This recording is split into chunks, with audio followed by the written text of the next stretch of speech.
तो देखिए अभी क्या है ना कि बिहार में ये भूमि सर्वे चल रहा है।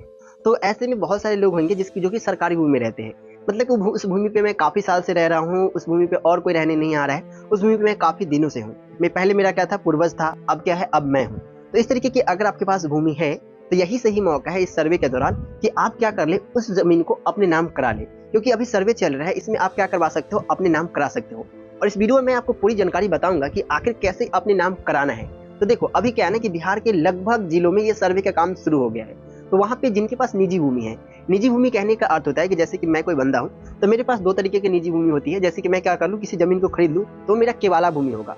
लेकिन मैं किसी भूमि को नहीं खरीदूँगा, फिर भी मेरे पास ज़मीन रहेगा, मेरे पूर्वजों के दिया हुआ। जैसे कि मेरे पापा का, मेरे दादा का, इस तरीके से ज़मीन होती है, वो पूर्वज का भूमि होता है। ये दोनों भूमि का अभी क्या हो रहा है, सर्वे हो रहा है। बट अगर आपके पास कोई सरकारी भूमि है, तो उसका भी सर्वे आपको कराना है। देखो सरकारी भूमि भी हमारे पास 2 तरीके से होते हैं। पहला भूमि ऐसा होता है जिसका हमें बंदोबस्त पर्चा प्राप्त होता है।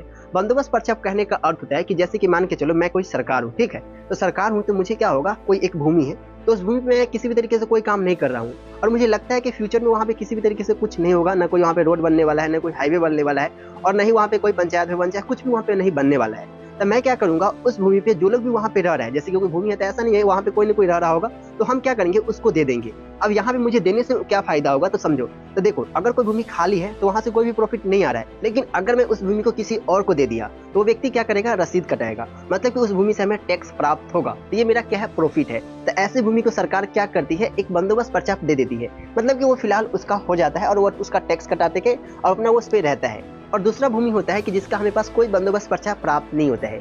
जैसे कि मैं उस पे रह रहा हूँ, पहले मेरे पूर्वज रहते थे दादाजी, फिर मैं उस तरीके से मैं वहाँ पे रह रहा हूँ। या फिर आप खुद ने कब्जा कर लिया हो किसी सरकारी भूमि के और वहाँ पे आप रह रहे हैं, उसको हटाने के लिए कोई नहीं आ रहा है, ऐसा भी हो सकता है। तो देखो अगर आपके पास बंदोबस्त पर्चा है, तो उसके आधार पे आपको क्या करवाना है, सर्वे कराना है। अगर आपके पास बंदोबस्त पर्चा है तो सिंपल सा आप ये देखिए कि आपके गाँव में कब भूमि सर्वे का यहाँ पे शिविर लग रहा है। जब भी आपको भूमि सर्वे का शिविर लगता है, वहाँ पे आप जाइए और ये 2 पत्र भरना पड़ सकता है, ये 2 प्रपत्र, इन दोनों प्रपत्र को भर के वहाँ पे जमा करिए। फिर आगे का प्रोसेस होगा और वहाँ पे आपको खतियान निकाल के दे दिया जाएगा। बट यहाँ पे सवाल आता है कि अगर आपके पास बंदोबस्त पर्चा नहीं है तो आपको क्या करना है?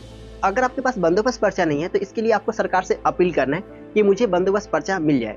मतलब आप सरकार को ये प्रूव करो कि मुझे क्या है कि और ज़मीन नहीं है। मैं इसी ज़मीन पे काफ़ी दिनों से रह रहा हूँ और मुझे इतनी पैसा नहीं हो पाएगा कि मैं क्या कर लूँगा, कोई सी और ज़मीन को खरीद लूँगा। इस तरीके से आप वहाँ पे अपील करें, तो वो वहाँ पे क्या हो जाएगा, आपको बंदोबस्त पर्चा मिल जाएगा। इसके लिए सिंपल सा आपको क्या करना होगा, एक एप्लीकेशन लिखना होगा और उस एप्लीकेशन को अपने अंचल अधिकारी के पास जमा करना होगा। फिर आपको आगे की प्रोसेस में भाग लेना होगा और इसमें थोड़ा बहुत दिक्कत आ सकती है, दौड़-बरहा करना पड़ेगा और वहाँ पे हो सकता है कि आपको बंदोबस्त पर्चा मिल जाए।